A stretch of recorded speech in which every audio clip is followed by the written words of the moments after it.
Welcome to Tips for Clips. Today in just 4 minutes I'll show you how to give a low taper fade, also known as a Brook or a Brooklyn fade. Usually when giving a taper fade, all of the hair is the same length except for the bottom inch or inch and a half by the neck and by the sideburns. So here I'm using a number 3 closed all around, and I'm making sure to go in all different directions so that I don't miss any hair, so that there's no patches of hair left behind. And you could notice there's some patchy areas even when I'm using this, but there's no way that with the 3 clip on that I'm gonna cut any of the hair shorter than that clip, so I don't have to worry about the blotchiness. It'll go away after he washes his hair, and I'm brushing it here a little bit to help. Next, I've taken all the guards off of my clippers and I just push the lever to the short setting or the closed setting, so it's as though I'm using a 0, and I'm making a straight line at the back of the neck, and this is just about as high as you want to go with the 0, plus or minus about half an inch. Again, I have the lever in the closed or short position, and I have the 1 clip on this time.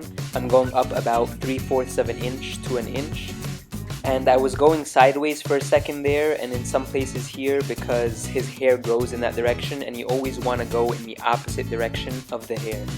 So after this step, I'm going to be referring to the lower guideline and the upper guideline.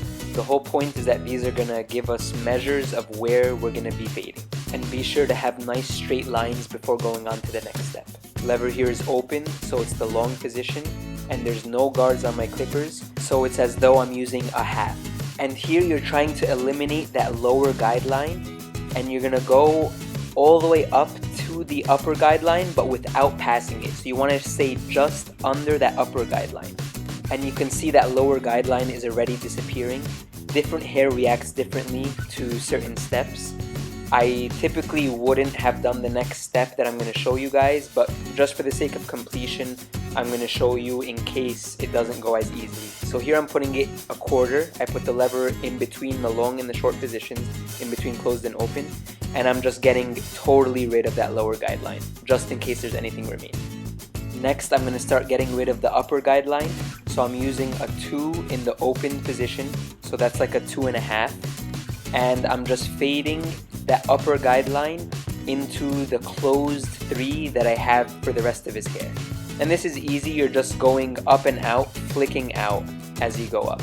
So this step is not going to get rid of that upper guideline entirely yet. There's still one more step that we have to do to get rid of that upper guideline, but you're going to see that by the end of this step, the fade is going to be coming along really nicely. But before I get to the next step, I do sometimes just like to give a quick shape up so I know my parameters and exactly where I have to be fading, and it gives me a better idea of how the haircut's coming along. The last step in getting rid of that upper guideline is using a 1 in the open position, so it's like using a 1.5, that's the long position. And for this step, just make sure you don't pass where you used the number 2. And here you see a pretty nice fade in really quick, simple steps. I'm going to do the same thing on the sides, but I'm using a quarter here instead of a 0. Here I'm using a 1 in the short position to make that upper guideline. Here I'm using a half to blend between the quarter and the 1. And next, instead of using the open 2 to get rid of the upper guideline, I'm going to use an opened 1 because his hair on the side, as you can see, is a lot lighter. And you're going to do the exact same thing that you did on this side on the other side.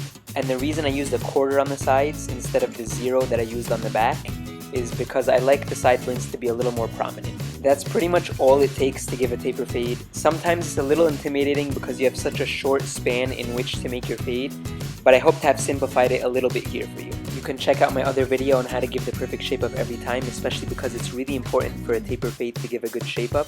But that's all there is to giving this taper. Thank you for those who requested it. Here are some of my other videos. Be sure to subscribe and share, and I'll see you at the next video.